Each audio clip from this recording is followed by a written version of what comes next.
Excellent. I'm not quite sure whether we should change the tags, but I think it's quite obvious that that we are not assuming identities or positions of of our distinguished speakers. All right. So Carlos Cordero from Sustentia, the technical partner in the Alliance for Corporate Transparency, and myself will present to you the results of our research. We have about 1 hour scheduled for this exercise. There is a block of time devoted to questions and answers in it. When the time comes, I will of course tell you. I should also say that we haven't printed anything. Everything is online, even the agenda. But if you need to know details about the agenda for today, there are papers, big papers printed and sticked on the door. So if you need to consult the agenda, you will see there. One thing that I haven't mentioned when explaining the agenda a couple of minutes ago is that the event will be closed by remarks from Alan Deckers from Corporate Reporting Unit, the head of Corporate Reporting Unit at DG FISMA European Commission, which has been tasked with reviewing the existing legislation, the EU Non-Financial Reporting Directive. Well, with that clarified, let us move to the main course. So, what is the Alliance for Corporate Transparency? That's, I guess, the first question we need to clarify. It's essentially a project which is supported by a number of organizations that are listed here on this screen.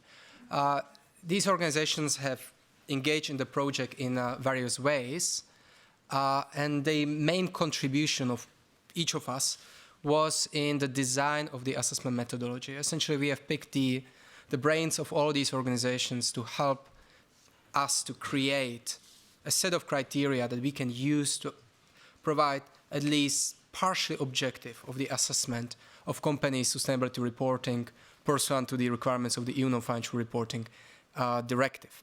The actual assessments have been done by Sustentia and by Frank Bolt. So any errors, any mistakes, that's us. That's not these organizations. So that's why I'm explaining it in this way. So everything that's good about it, those logos below, everything that's bad, that's just us two, our two organizations.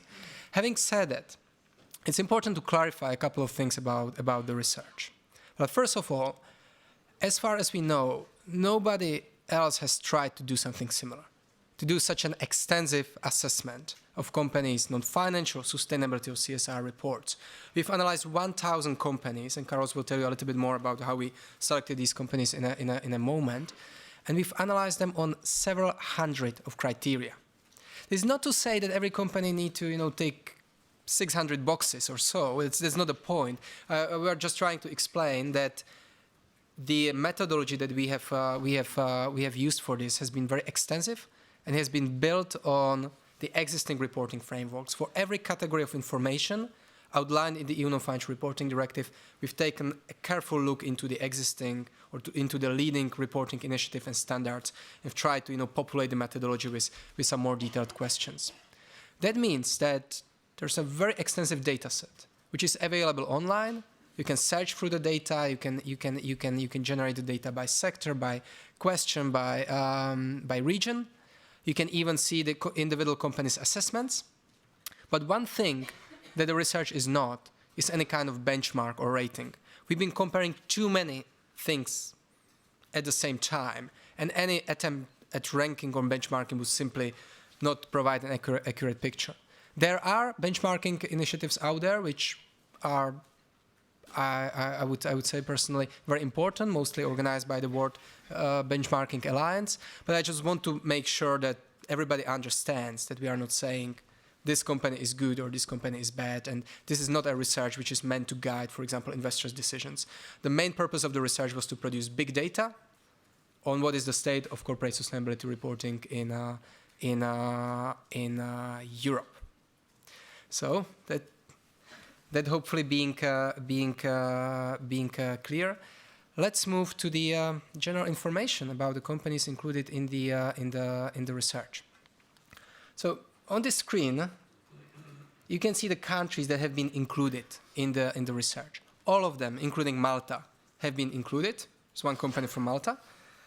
But as you can see, there's a bias towards the biggest European economies.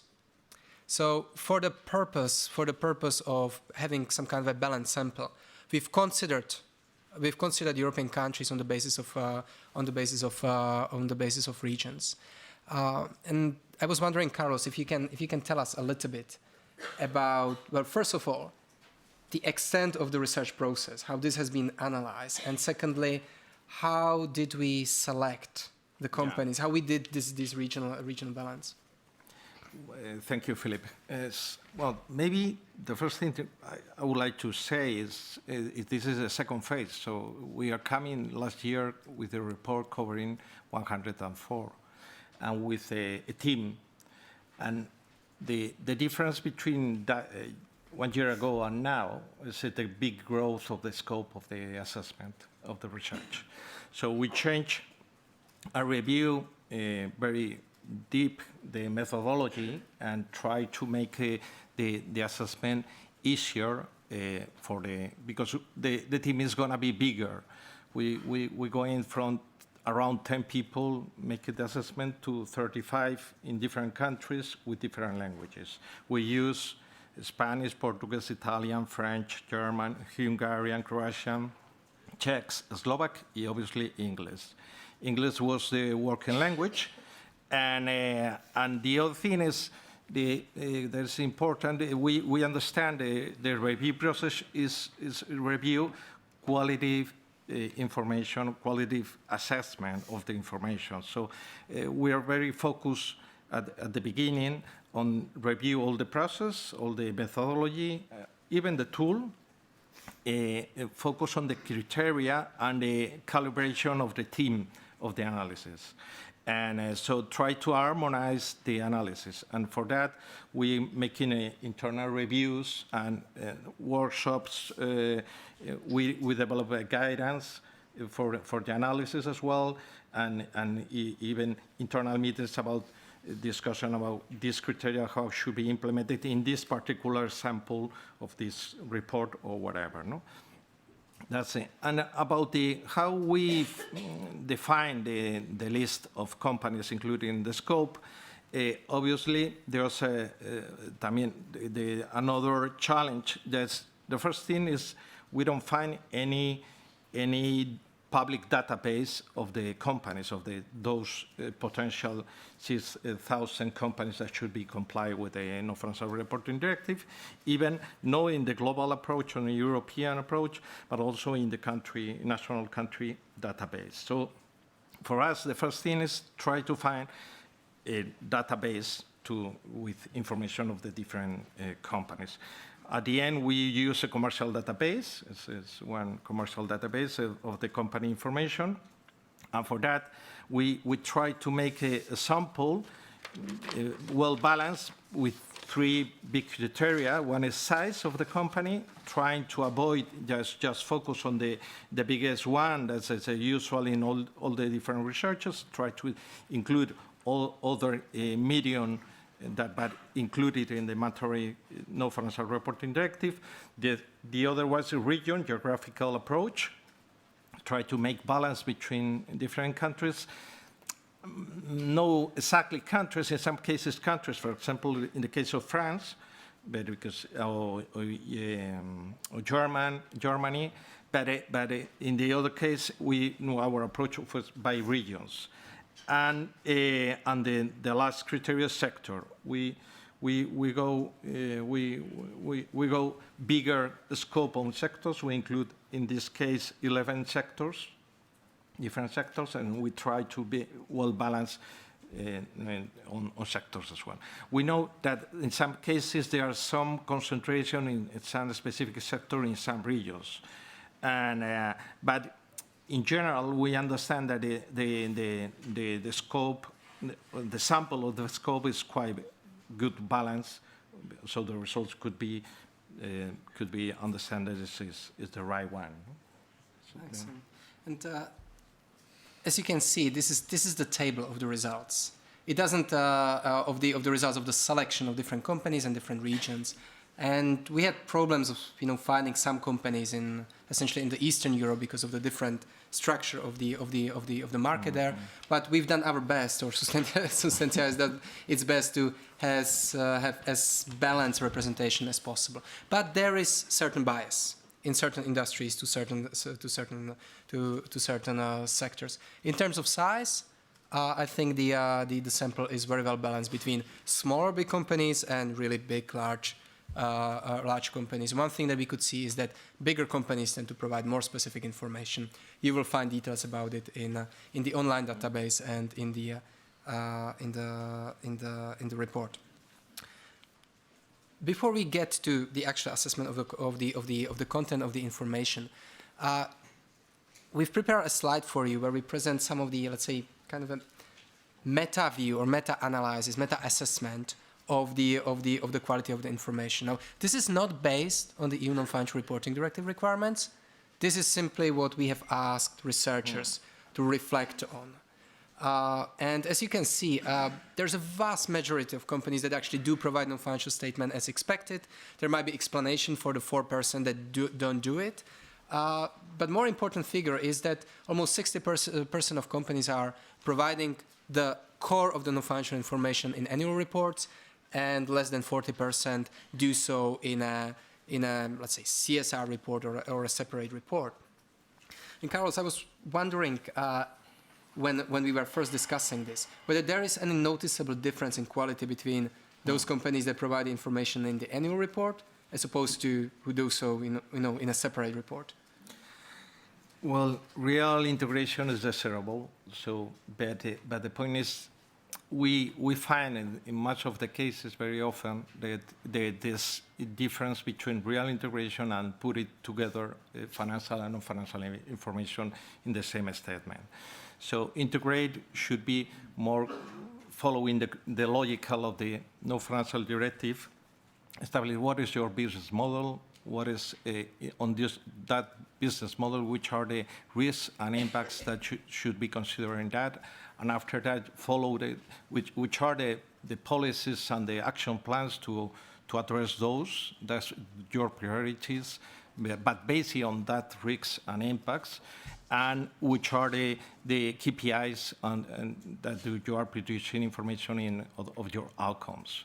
And for that, it's very difficult to see that information in integrated way with the financial information as well. So to put it together in one report is no integration. It's a formal integration, but it's no integration.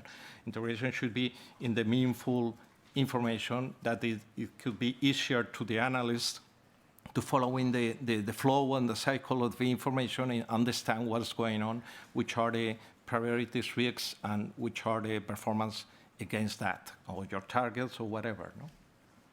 Yeah, so essentially, most of the companies that do report in the annual report, they just dump the CSR report into the annual report. So actually, one thing is that we have found is that there is a very little in terms of integration. That being said, it doesn't mean that the annual report is not the way to go. It's just that practice does not really show any better results for these companies. There's one figure that I would like you to remember. If there's one figure you need to take out of this presentation, then it is the number of companies that provide indicators in some kind of a summarized way, in a table, or in a series of tables. And that's just below 22% of companies. Now imagine financial reports being presented in this way. Only 1/5 of companies would actually provide the figures in some kind of a clear summary, and the rest either not providing any figures or just scattering them across the narrative. And everything else that you will hear and see today is kind of the repetition of this riff. Just there is about 20% of companies that are providing information, both in terms of content and presentation, in a way that's understandable, and actually that enables analysts to get an idea what's going on in the company. In addition to that, we've asked a very, let's say, subjective question, or question based on the need for a subjective assessment to the researchers, and that is whether the information is provided in clear structure. You see the numbers there, but Carlos, if you can offer your insights on this. Yeah. What does it mean? What that figure means? That means that in most of the cases, KPIs and targets are not really well represented in the statements. It's the first idea I would like to say and to raise. And it's very difficult to follow the structure of the logic of the information provided. And the companies usually didn't connect information on business model or risks, policies, outcomes.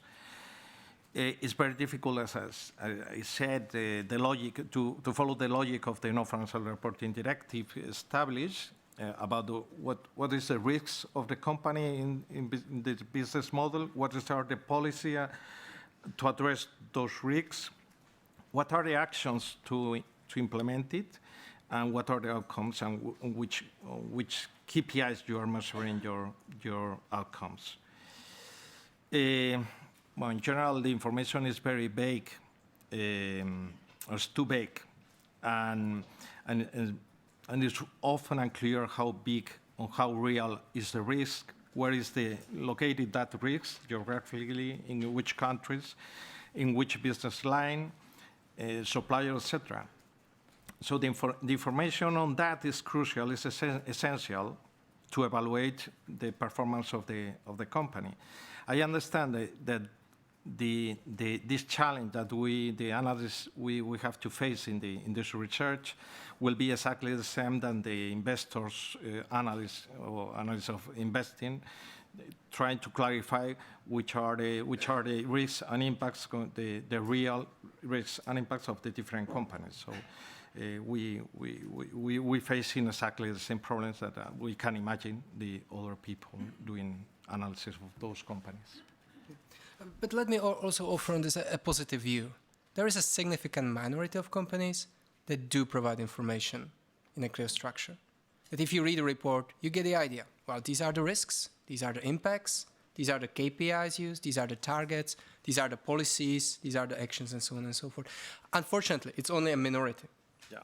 And these figures just provide you some kind of a subjective assessment of how big that minority is. And different people, different analysts might have different opinion on what is a clear structure, but here we are presenting just one big number which should give you a basic idea. So with these more subjective criteria addressed, let's go deeper into the actual requirements of the EU Non-Financial Reporting Directive and our assessment of it. And on each slide, I will present you briefly the methodology, as well as some of the results that we think are important to reflect on, especially in the coming month in the discussions on what shall we do with the legislation, how shall we actually improve the legislation and corporate reporting. So, without further ado, here we go. Business models. Oh, let me go back. So these are the numbers, percentages of companies that have identified one of these areas as being of a strategic risk to their business model. So it's very difficult to formulate some objective criteria for the assessment of the business model reporting, which is one of the top lines in the EU Non-Financial Reporting Directive. But we have opted to focus on one particular question, and that is whether the information sustainability matters are provided from a very strategic perspective.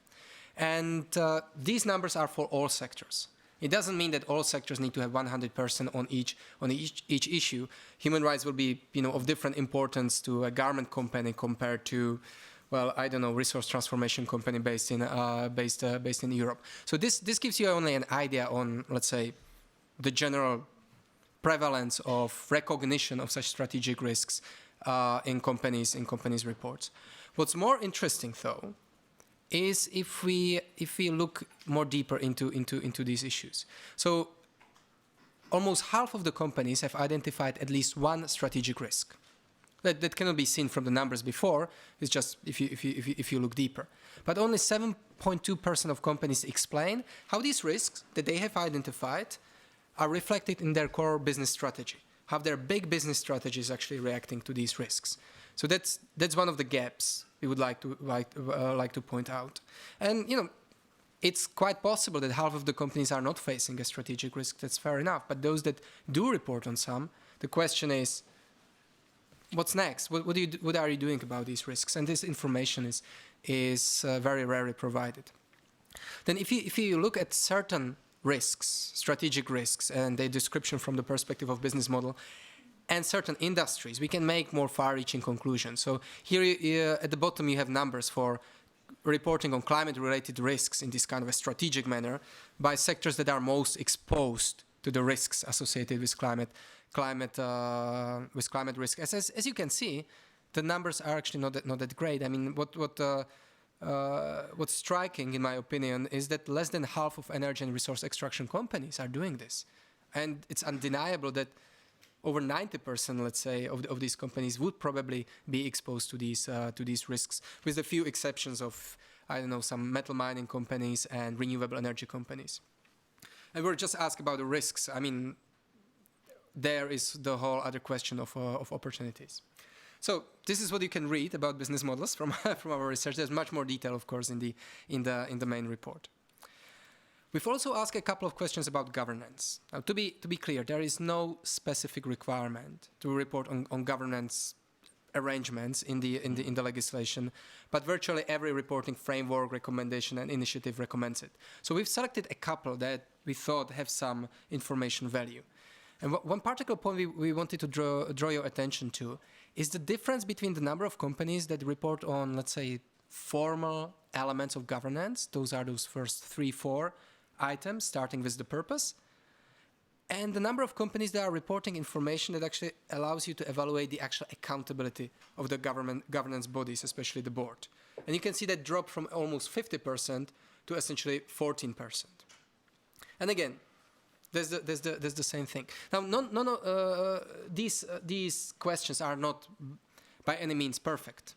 And for example, in the Nordic region, which generally has better reporting companies, very, very few companies reported on remuneration issues, which may be due to the corporate governance or reporting tradition. So these numbers have to be understood with a care. But still, the big numbers tells a story about how much companies like to say about themselves and how much important information they actually then provide in order to support those claims. So much for the governance. And here we are getting to the essence of our research. So our methodology has been based on asking whether companies provide information on policies, outcomes, and risks, and KPIs for the most important sustainability issues that are associated with those sectors. Oh, please.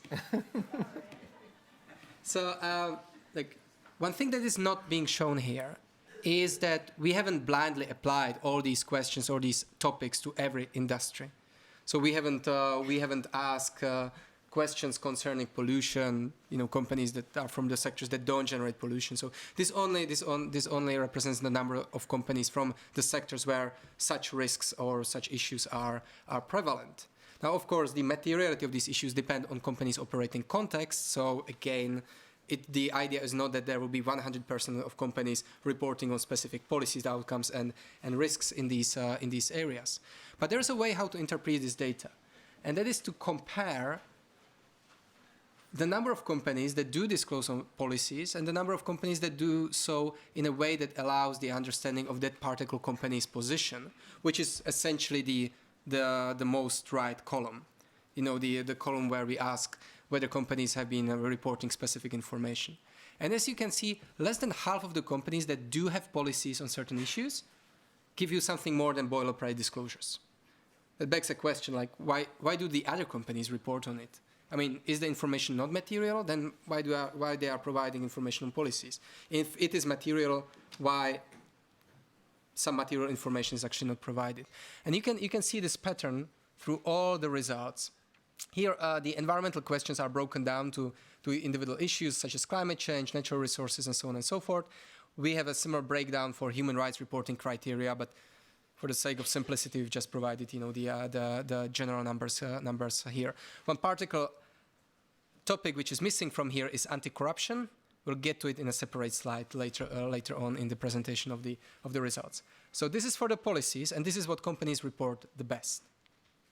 For the outcomes of policies, these numbers go down, especially when we ask about the outcomes in terms of the objectives and targets set out in companies' policies. Logically, if company does not have a policy objective and targets, it's somehow difficult to report on the outcomes in that way. So the numbers are logically lower. I'll give you a moment to observe this, and everything is online, and you'll get the presentation, so you'll get the numbers. This is just really for the illustration of trends. And when it comes to the identification of risks, the numbers are actually not very exciting. And again, you can see the same difference between the number of companies that acknowledge the existence of risk and those that actually do report some specifics that allow understanding of the magnitude, likelihood of the risk, of the individual company's position, of its strategy to address the risks, and so on and so forth. So this highlights some serious problems with the materiality of the disclosures. Most of the companies do provide information, but only a minority provides useful information. Okay, so I'll move on. I mean, this is really the essence of the research. This is 75% of what you will find in the report, and we've dealt with it in 3 quick slides. In addition to these questions on policies, outcomes, and risks, we've come up with a number of more detailed questions for each of these categories, for each topic, as well as questions about KPIs and some more detailed qualitative criteria for reporting. And this is, and we will present now to you some snapshots or some highlights. There's much more in the actual database of results. These more detailed criteria allows us to look more deeply into the quality of the information. This has been only about the specificity, only whether the company is specific. But there are other qualitative criteria, and they are generally addressed on the following slide. So we'll address climate issues, a little bit of the other environmental issues, but only for an illustration, and human rights issues. For the other areas, we don't have time, so we'll just go very quickly through those. We'll focus more on the climate and human rights in the few slides to come. So on the climate, if this thing will collaborate. Excellent. In addition to the questions on policy disclosures, we've asked about targets, and we've asked specifically about climate targets in the meaning of minimizing companies' negative impact on climate and maximizing companies' positive impact. We didn't go beyond that. We didn't discriminate which climate targets are good or bad, but it had to be something that's related to the company's main area of impact. So if a bank reported on the reduction of emissions from the energy consumption of its offices, we didn't tick that box. That's not a climate target. For banks and investors, the climate target must be related to the impact of its investments. And the similar criteria were applied to all other sectors. And as you can see, the numbers essentially start at 1/3 and decrease further alongside more, let's say, specific questions we've asked. One particular thing to look at is that we went a little bit beyond transparency and look at the question whether companies are providing information that allows to understanding how well are their targets aligned with the goal of keeping the global warming well beyond 2 degrees of Celsius. And the number drops to something little below 14%. At the very bottom, those red numbers, those are for the 2 sectors that are arguably the most important in transition to sustainable economy, energy and finance. And what's striking is that energy is just at average. It's not performing better on this particular indicator. Energy companies do provide better information on policies, even on risks, but not on their targets. And that's probably because those targets, if they are set, they essentially imply a massive change of their business model. So that's the likely explanation why energy sector is essentially not providing better information in this regard. What's striking is, of course, the lack of targets for the finance sector. But hopefully that will change with the disclosure regulation and other EU legislative initiatives. So moving on from targets to risks. Again. So we've applied a couple of TCFD, Task Force on Climate-Related Financial Disclosures criteria. These are just 3 of them. We've applied the whole bunch. And rather than TCFD, we've used the EC guidelines on climate-related disclosures that are incorporating the TCFD recommendations. And here are 3 that are illustrative. But as I said, there are more of them. The first one, the time horizons, addresses whether the company provides its risk description for all time horizons, short-term as well as long-term. And this is really where we don't get information from companies. Most of the companies are looking at extremely short-term, and then they dump some kind of a 2050 target, and there's nothing in between. So we don't know what they are going to do between 2020 and 2050. We know what they are going to do in the next quarter, but beyond that, it's really difficult. Companies are more mature in reporting on their strategy, but here we've only assessed the transparency. We haven't looked into whether that strategy is adequate with regard to companies' own targets, but companies are more ready to disclose what they are actually doing. The last question concerns climate scenarios, which is one of the recommendations of the TCFD. And we'll look into the question whether companies' risk modeling is based on climate scenarios and whether they provide some information about these scenarios, and in particular, whether a well below 2 degree scenario, the Paris Agreement goal, is actually described or is explained how the company's risk modeling is related to this scenario. And as you can see, the energy companies are best in this regard, but it's still a minority. One odd figure on the portfolio exposure for the financials is, I hope, self-explanatory. More than 13% of companies in the finance sector are providing information that allows understanding how much their investment portfolio or lending portfolio is exposed to the sectors that are most threatened by climate change, whether transition risks or physical risks. So how much money we have invested in coal, if I really, really simplify it. So only 13.4% of financial companies are currently doing it, of those, of course, included in the research. So that's so much on the risks. This slide provides just a couple of highlights for the 4 other environmental areas. So it cannot do justice to the actual research we have carried out.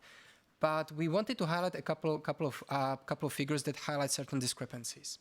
So if you look at the table on the top, you see the 4 issues we look into: natural resources, pollution, and so on and so forth. The first line gives you a number of how many companies have addressed this issue in whatever way in their report. How many thought it's important to mention it, that they are doing something. The second line tells you how many companies actually have described any kind of specific risks they are facing in that area beyond some kind of boilerplate disclosures. And I would like to draw your attention especially to the figures on waste. Not by far, but the most companies actually do report on waste, but the least number, or the lowest number of companies actually do recognize risks in that area. So again, is the disclosure material? Where's the problem?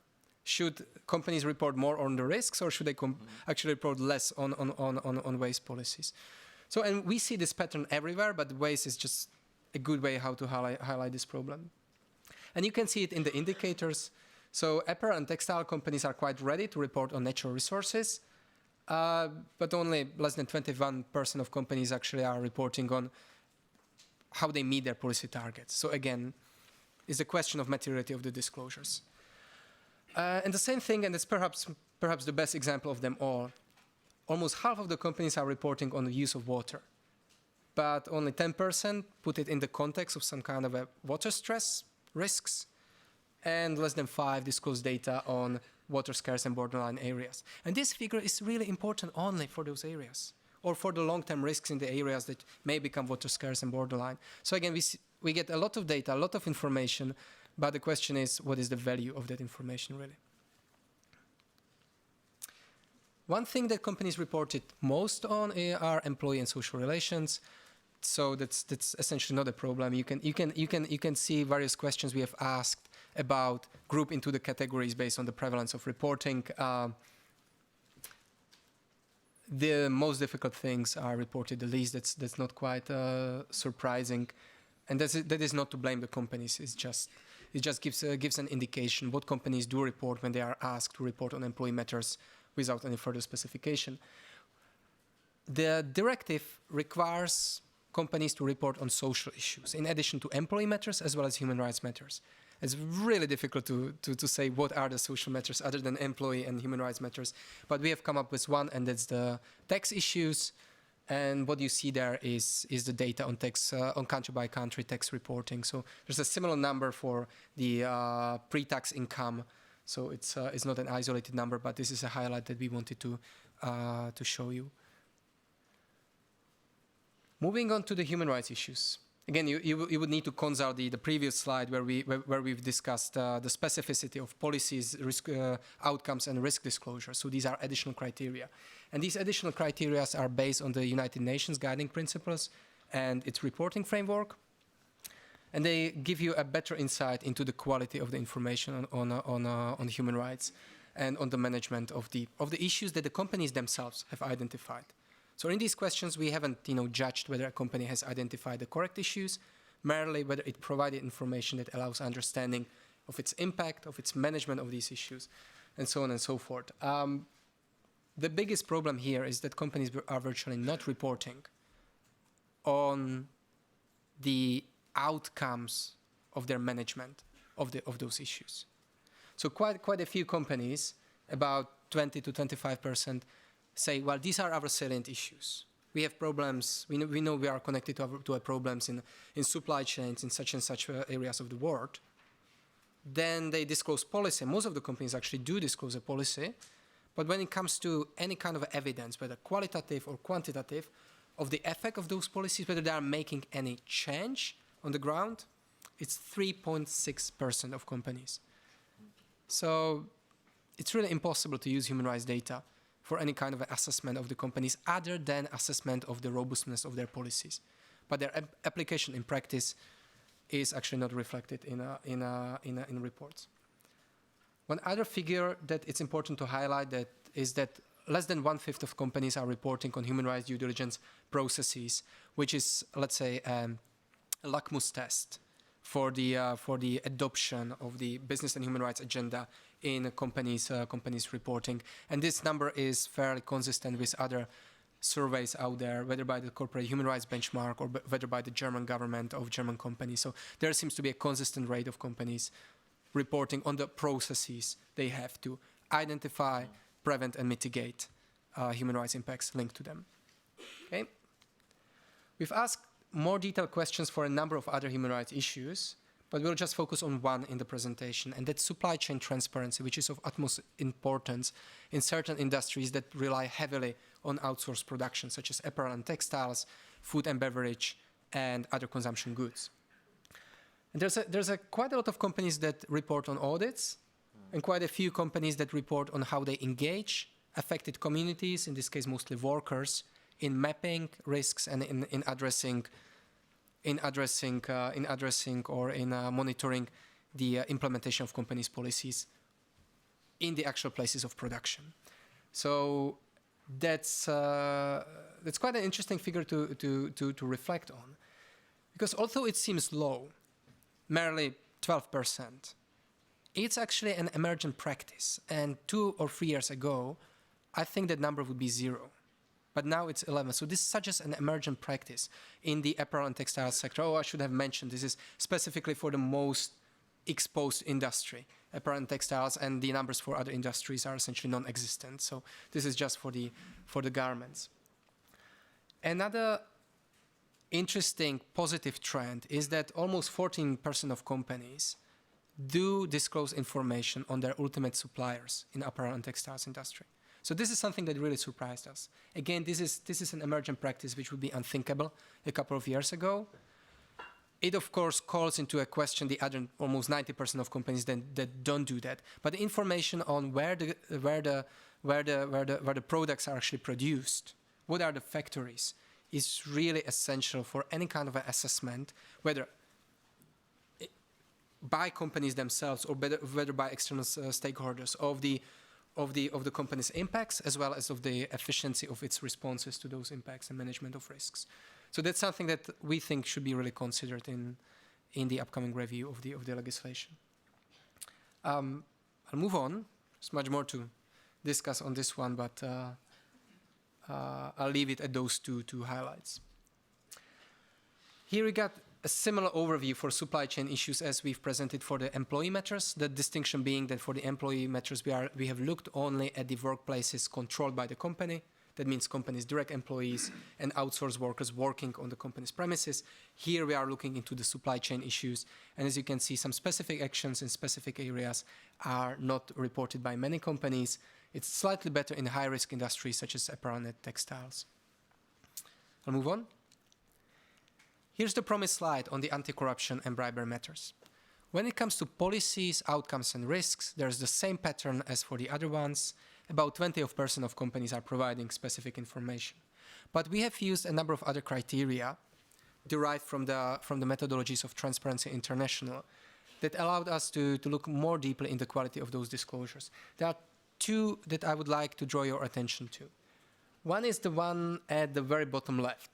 Main elements of the company's anti-corruption program that also can be understood as information on the implementation of company's anti-corruption policy. So while almost 80% of companies do have some policy or report on its commitment, 1/3 of the companies are actually then providing details how this is put into practice. That's one figure that's worth noting.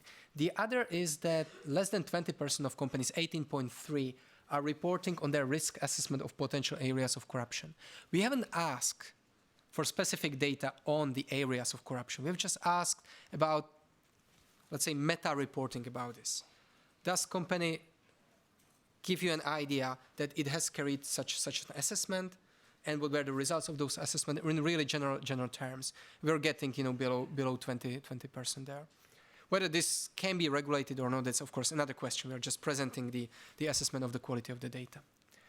So moving on from this, and this is really the last thematic area covered by the EU Non-Financial Reporting Directive. There's one more issue we decided to cover beyond the scope, beyond the, let's say, strict scope of the EU Non-Financial Reporting Directive. And that's, come on, reporting on sustainable activities. Now, we understand sustainable activities very much in line with the European Commission strategy on taxonomy, on sustainable activities. That means products, services, and business opportunities linked to sustainability challenges. So just think of it as in the climate change, an energy company would be reporting on renewable energy systems. A transportation company would be reporting on green mobility. So we're not speaking about charity. We're not speaking about the CSR kind of investments. We're speaking about commercial activities that have as their goal some positive, social environmental contributions. We've looked at general climate change activities or activities linked to the climate change prevention and adaptation. We look separately at other environmental issues and separately at social issues.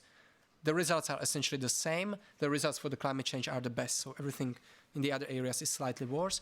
But we have also looked into very specific sustainable activities per sector. There's no space to go into it here, but again, you will see it on the internet. Again, there are two figures that are important. One is the very, very low number of companies that are providing some kind of economic figures, for example, on turnover. Less than 6% of companies are actually saying in their reports how important that strategy of theirs is in terms of the business strategy, how much money they get out of it, what are the targets in terms of getting money out of it, or how important this will be a business strategy in future. So it's really difficult to distinguish reporting on opportunities and sustainable activities from CSR talk, because these figures are not provided.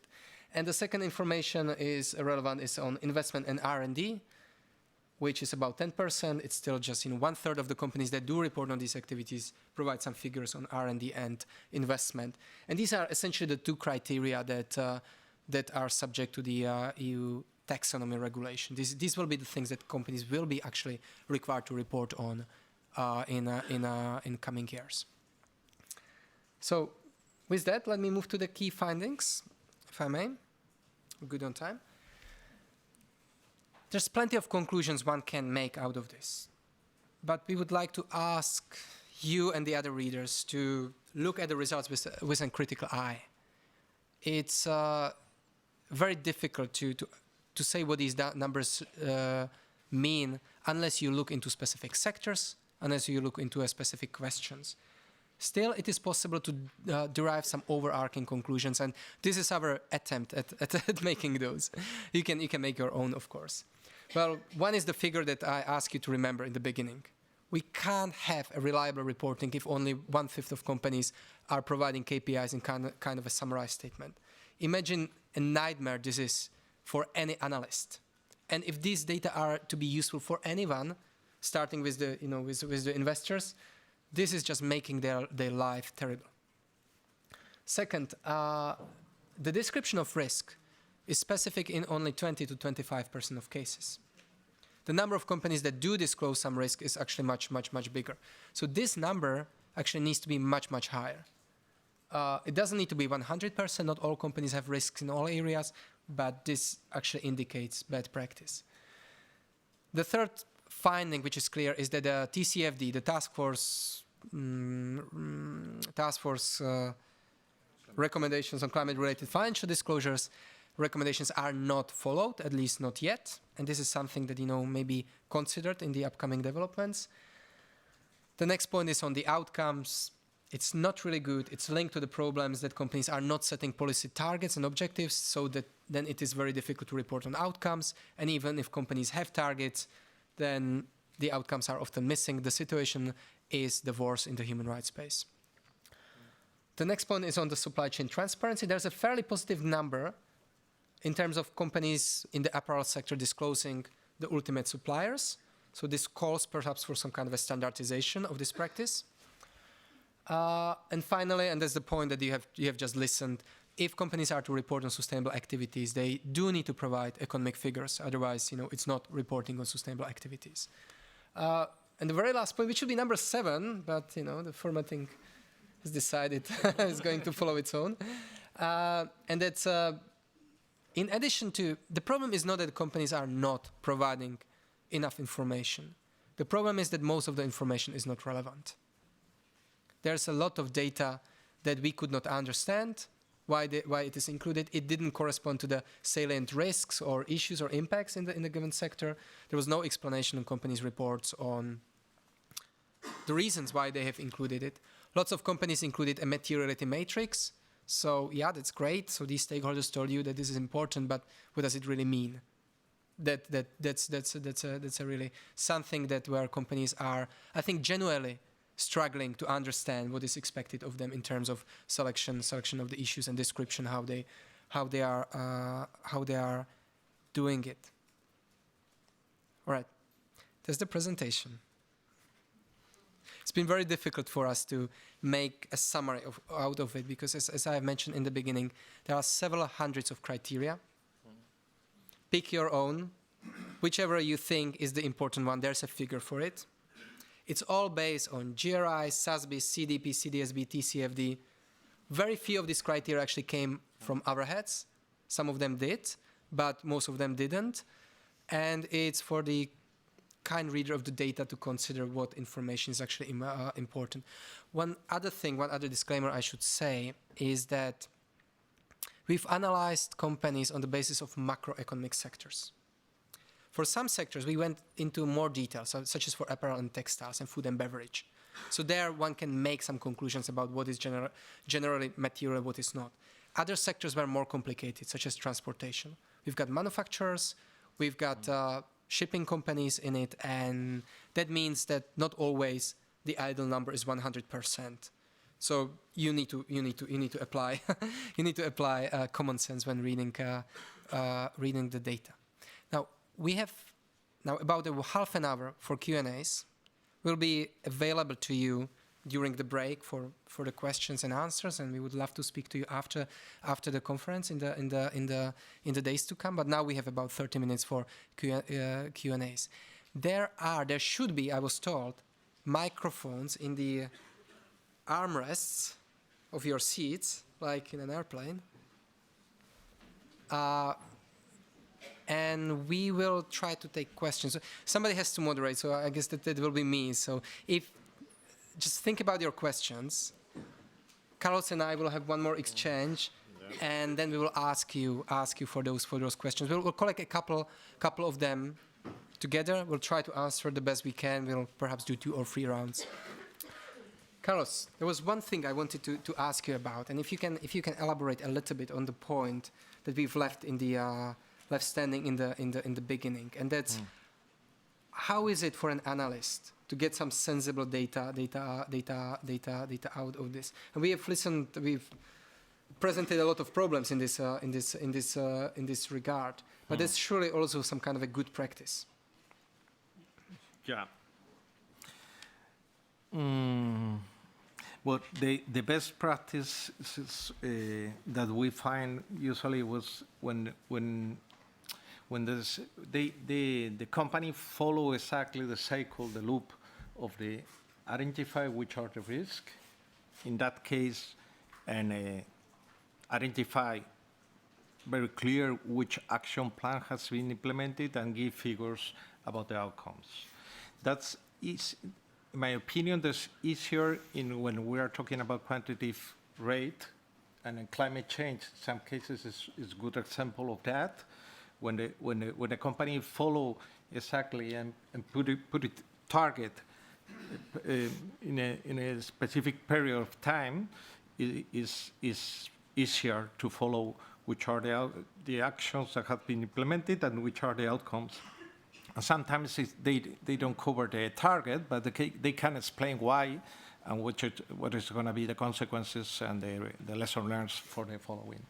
And for that, and the other thing is, some cases they're quite clear the risk on human rights, mainly in garment, for example, when we're talking about supply chain, and there are good examples of identify. Not in generic way, but also in a specific way of geographical, which are the sites and which are the problems on those supply chains, and which actions has been implemented, and even give outcomes on the results, not only about in generic way the audits, but also in the what is the grade of the implementation of those actions and which are the outcomes of that. So it's a good practice as well. But it's not very frequent, but in some cases there are good figures on taxation, and that's a very good concern or high concern in the civil society about the tax information tax country by country. Some companies are doing in that way, and so we appreciate it. But I think the best in class are when from the analysis you can understand which are the real material, the actual material based on impacts and risks, and you can follow the policies, the actions, how they measure that. You can find specific information of the different countries, because sometimes for example, if the information is given in EMEA KPI, it's very difficult because you're including UK, Germany, but also Syria, could be Israel, Palestine. So KPI in a regional aggregated like EMEA or Latin America is quite big and with different issues, with different concerns and risks by regionally. So sometimes it's not important to give information of all the countries, but if you can follow which are the logic of materiality.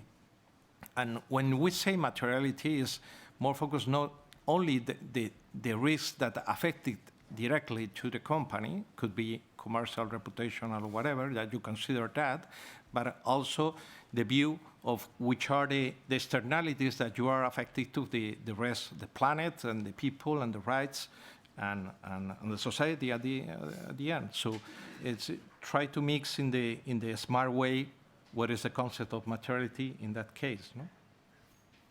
So let me add one reflection, because I've done a couple of analyses and reviews myself, and it's the length of the report is often not a good indication of quality of the information. One example of report that I really like was a mid-sized company, and small by the standards of the industry, from Bregenz, somewhere in Austria, in Alps, which had a very, very simple report, and which actually made it really easy to understand what they are doing. It was really clear what they are doing, what are the outcomes, why they are doing it, and what they plan to do in future. I'm not saying that they have covered everything that they should have, and maybe it wouldn't be just to expect them to do as a fairly small company.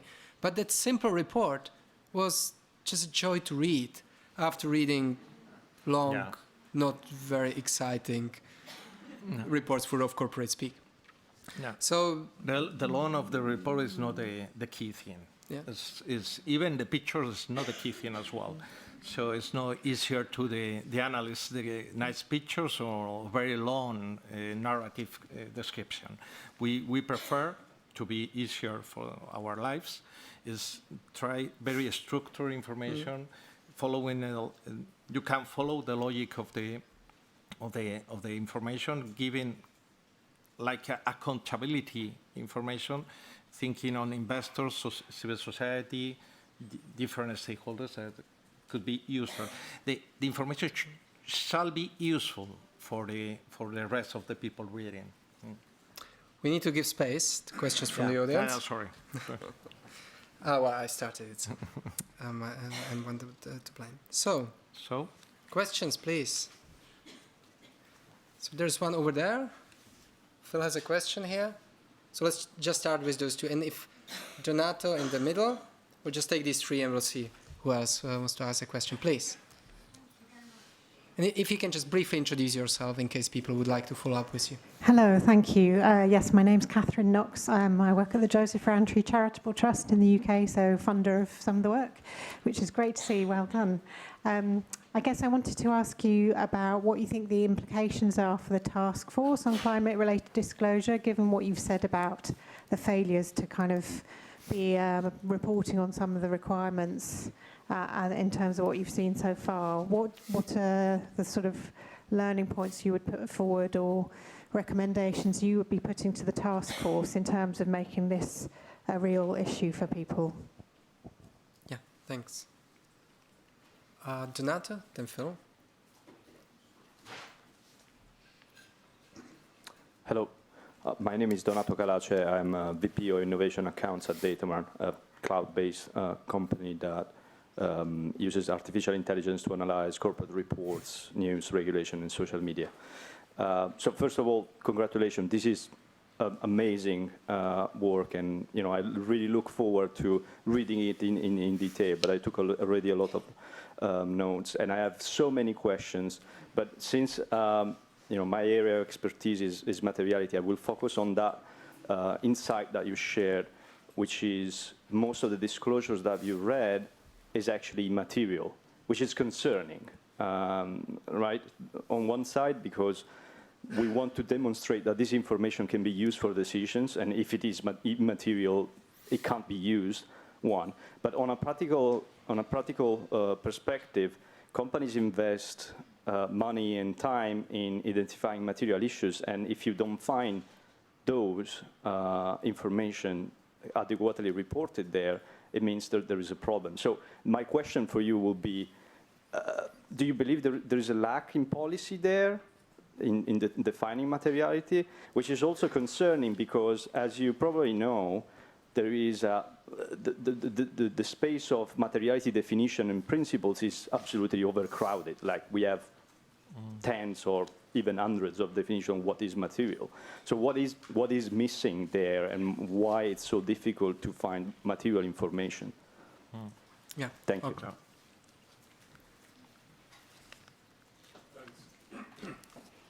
Filip from the Resource Centre. First of all, just a massive congratulations, and particularly in terms of cutting through this enormous jungle of figures to really give us some extraordinary highlights, I think, from the study that you've done. Just one point and then one question. The point was just, I think you've played also a really important role in saying how much this is about the policy and practice as it is reported, not on the quality of the reporting. And I think that's very important. It was just highlighted to me when you talked about the 50% of apparel companies that are actually reporting on their social audits, when we know so many of those social audits, and particularly the compliance certificates, bear no relationship to what actually happens in the factories, and there's far too much really compelling and tragic evidence of that. But my question was much more about the issue of performance. So again, if I've understood some of the figures as they come out, it seems to be that you're getting around 5 to 7% of companies actually reporting on some form of performance itself, rather than just policy and practice. Is that right? And where can we find, and what's your experience so far of, have you seen any reporting by the companies on what actually happens when things go wrong? So, you know, we have had 6 incidents of abuse, 1 on gender discrimination, 1 on workers' rights, and 1 on land grab. These are the things that we've done to remedy those things, either in our own operations or our supply chains. Sorry. Yeah. Okay. I'll try to answer quickly. And so we maximize the time for questions, but we'll see if we need to add more details. So on the TCFD implications, we hadn't thought about TCFD. We really thought about the EU framework for non-financial reporting, but it's kind of the same thing, because the EU is now on the verge of overhauling the reporting legislation in Europe and hopefully start a similar process for an international standardization in this area. So then to answer your questions, one clear finding is that by simply having some recommendations out there is not going to have a massive impact on companies' practice for whatever reasons, at least not in time that is left for companies to actually do this. Because we have, how much, 10 years, 9 years now to massively shift the capital flows in the economy and change towards sustainable activities. And the legislation really, rather than recommendations, can help to clarify very precisely what is it that needs to be reported, what are the figures or qualitative information that needs to be included in there. To give you an example, we saw in some countries, there's a regional analysis in the report as well. In some countries, we see much better reporting on particular issues, which cannot be explained by anything else but by the national legislation, which is different than the EU Non-Financial Reporting Directive. So, for example, in case of French companies, we saw noticeably better strategic information on climate and on transformation. Whereas on the indicators, we saw a spike. Can I say spike in English? Well, in terms of greenhouse gas emission intensity reporting for British companies, and it was our understanding that this is due to the legislative requirements. So if there is an information that we are reasonably sure that it is material for a certain factor, then it's possible to put it in law, and we see that companies are actually complying with it. So there doesn't seem to be a malintention about not reporting. It's just difficult for companies to take a decision to report on something if this is not really clarified in the legislation. Donato, on materiality. I mean, the definition is clear in the legislation for a careful reader, but it doesn't necessarily result in good practice. Maybe because the perspective on impacts and risks, like financial risks and social impacts, is convoluted in the definition in the legislation, and maybe this is actually the point that the legislation needs to focus on quite a lot and explaining a methodology for addressing these things. But really, the biggest problem was the connectivity of the information. It's not that the companies are not reporting on financial risks or on social environmental impacts. It's just that this information does not seem to be connected to policies, to outcomes, and so on and so forth. It's disconnected. So this is perhaps something that maybe also reflected in the upcoming review. Audits, 50% in the textile industry. For each matter that we thought mattered, we put in some generic questions, such as the one on the audits, followed by more specific questions. So you see a sequence of questions from How many companies report on audits and the scale of the audits? Yeah. How many of them report on the results of the audits? How many of them report on the actions taken as a result of the audit? And then how many companies actually are reporting on something else but audits in order to identify and address impacts in factories? And you go from 50 to 10%. So there's a whole gradient, and it allows you to understand it. Whether 5 or to 7% of companies report on performance, it very much depends on the issue. There's much more in the climate area. Greenhouse gas emissions, scope 1 and 2 are reported by more than half of companies, scope 3 by 30% of companies across the board.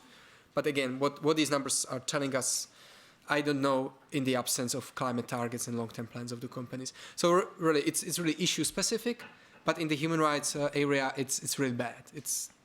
It implies a couple of things. That first, any information that's important really needs to be specified in the legislation, especially in such a problematic area such as human rights, because companies do report on problematic issues after something happens, after they are already called to account. Then we see a good reporting on cases in anti-corruption and human rights area.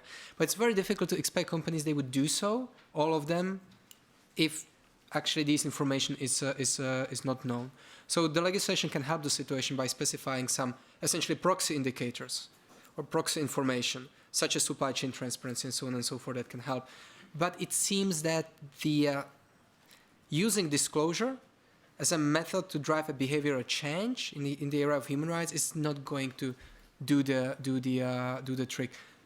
Yeah. We reported on France being better in terms of strategic climate information. We don't see a similar improvement in terms of human rights information, despite the vigilance legislation in there, which has a strong reporting element. So it's just we would call for caution in that regard. Yeah. Try to link materiality and impacts. The thing is, a general conclusion is it's very difficult to find relevant information about impacts in any issue. So it's very difficult because most of the information is focused on risk and actions for trying to mitigate those risks. And most of the cases talking about generic impacts, so potential impacts, so very close to risks. So if you're looking for impacts, it's very difficult to find one. And regarding materiality, materiality is, in my opinion, is a key point to resolve a lot of confusion between different actors about that, because when you read a report, you can find a lot of confusion about the different approach of materiality. Some cases is based on the materiality analysis, with taking opinion of different stakeholders, but not based on impacts on potential risk. So it could be, depending on the sample of the interviews, is going to be completely different. Sometimes it's a materiality analysis doing in the head office, but you operate in hundreds of countries. So and it's very difficult to follow which are the approach just reading the report, because don't explain why you define finally this material as, let's say, high materiality or low materiality. In generic way, yes, and they describe the process, but it's very difficult to understand the result of materiality analysis or assessment with which are the criteria you are using to prioritize to see that picture. So I think it's going to be very helpful if we focus our effort to resolve that, I think, big mass confusion about that term. And the other thing is there are a lot of time that is confusing materiality, financial materiality, with this other kind of materiality. It should be integrated, but it's not exactly the same, and it's not substitute the one to the other. Excellent. Let's try to take as many questions as possible now. We've started 10 minutes late, so we'll start with the break 10 minutes late as well. So we get about those 10 minutes. So I would like to get as much questions as possible, and then we'll try to make some sense out of it. So Pedro, Sebastian, over there. Let's take these three and let's see if there are more hands afterwards. Pedro, please start. Thank you. I think I pushed. Yes, now. I hope it's okay. I pushed the button or whatever. I am Pedro Ortuna. I am a retired commission official working for some 20 years already in these type of issues, as several of you or many of you know. I wanted to put to you two questions because I have seen that only in one slide, the number 16 in the small corner below, is the one who refers to one issue which, as has been mentioned by Heidi and by Lara Wolters, will pop up as one of the key next forthcoming issues in terms of EU and maybe global policy-related issues, is the issue of due diligence and the issue of the global level playing field in all these reporting and due diligence area. Do you think that I was kind of struck, even though you have mentioned this, that it's quite difficult to report clearly and completely on this one unless you have been affected by a violation of human rights, and the due diligence. Only 22% of the 1,000 companies report or describe the due diligence process, and only 15% describe impacts, and only 7% commit to provide remedy. So do you think that, as you all know, or within this room, there is a reference to report, an obligation to report in the directive in the policies part of the article, including due diligence processes? Do you think that these might be, I don't know, it would depend on the Parliament and other member states and on the proposal that the Commission will build up, to include and to develop and to clarify and to help companies within the scope to develop more and better on due diligence process? Could it be done not in a separate legal act, as some people, many stakeholders are claiming for, due diligence mandatory process, legal mandatory process, or could it be done within the review of this non-reporting directive? And secondly, what is your opinion also? I know it's maybe a bit too much, but on the possibilities that this revised directive could be a kind of a global level playing field, because at the end, it's mainly, not to say 90% of the companies are the ones, are Europeans, the ones which are reporting on sustainability issues, and the ones which are already the French ones now only, reporting on the plan de vigilance on due diligence. Thank you. Excellent. So if you can very, very briefly, because you'll be on the panel after the break, so, Sure. So just if you can keep everyone to 30 seconds so we can cover as many questions as possible. Two questions. The first one is on the impact side, not risks for the company, but impacts from the company's business model on the planet and on the society. Did you assess whether they really provide measurable figures for these impacts, and whether these impacts are what you would expect for a given company in a given sector? For example, if a textile manufacturer is reporting something on chemicals, which is arguably an issue for the textile manufacturing sector, or if they just omit, in your view, some key issues in terms of impact. The second question is on targets. I have the impression you report different types of targets, whether they are risk-related or positive impact-related or policy-related. If you can clarify this, please. Yeah, absolutely. There was a question over there.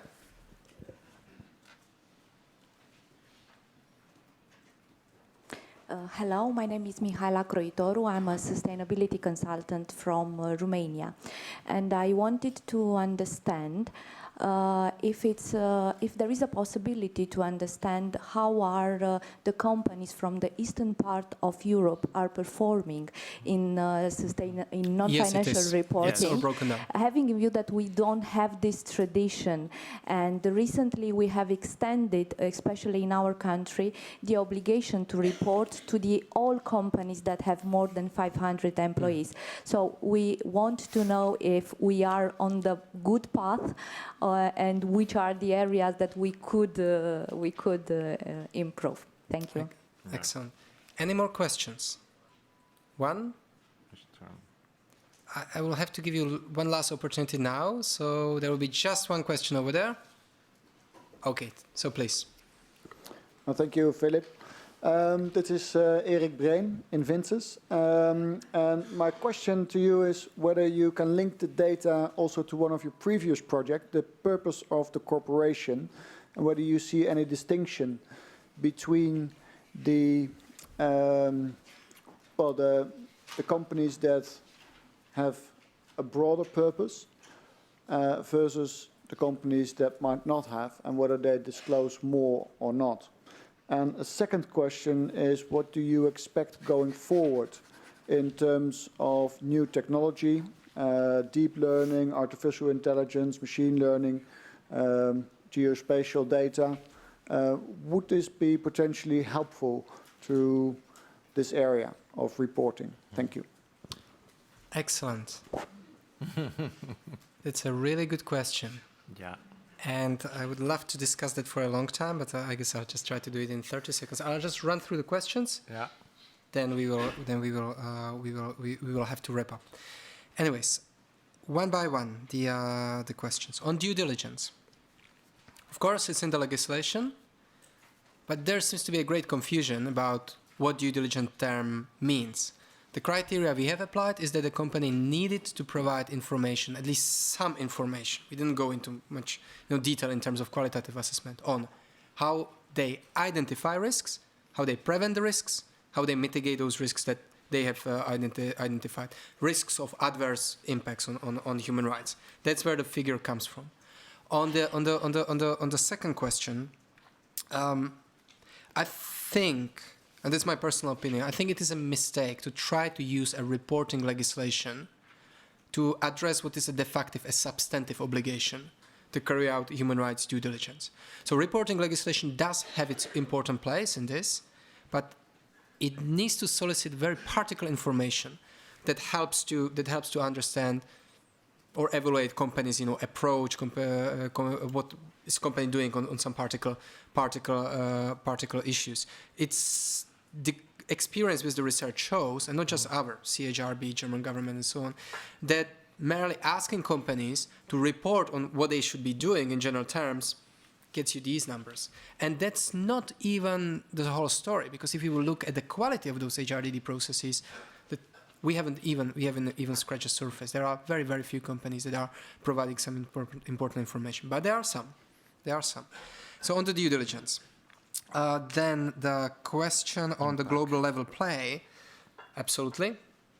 But for the global standardization, this area to take place, the EU must take lead.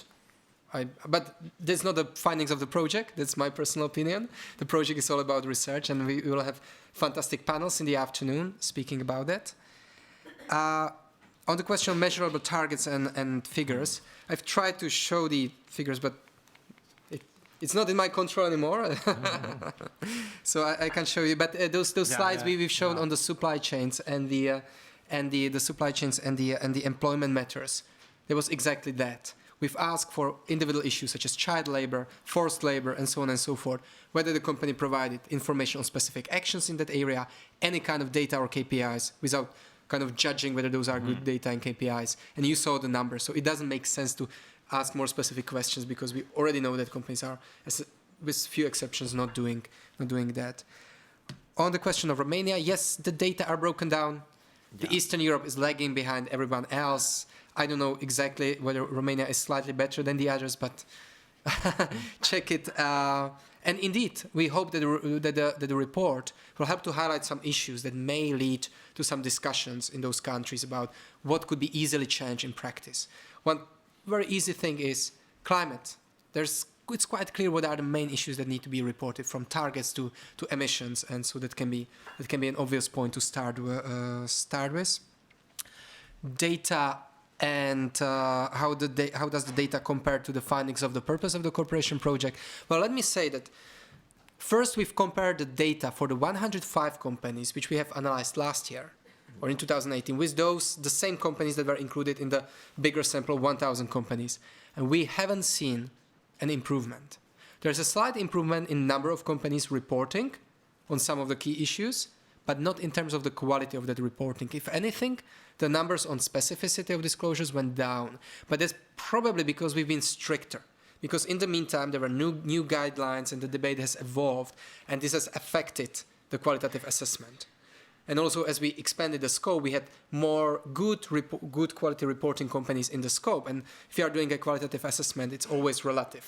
So it just shows that there's a big gap between companies that are doing good reporting and everything else. But there's no noticeable positive trend, I would say, worth commenting on. On the link between the purpose of the cooperation project and this one, well, in the purpose of the cooperation project, we've talked with people. We haven't assessed companies. But in this research, we ask one question about social purpose. Does the company report on social purpose? 50% of companies do so. And the finding is that this number is in stark contrast with about 20% of them that actually then substantiate this information with real data. So, and that's I think the key finding for this purpose debate. It's absolutely important, but it must be based on some objective grounds, where these objective grounds can be found.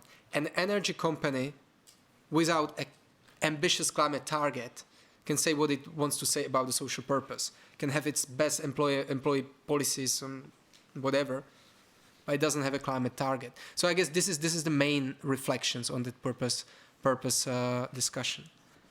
We're 10 minutes past. Okay. We need to close.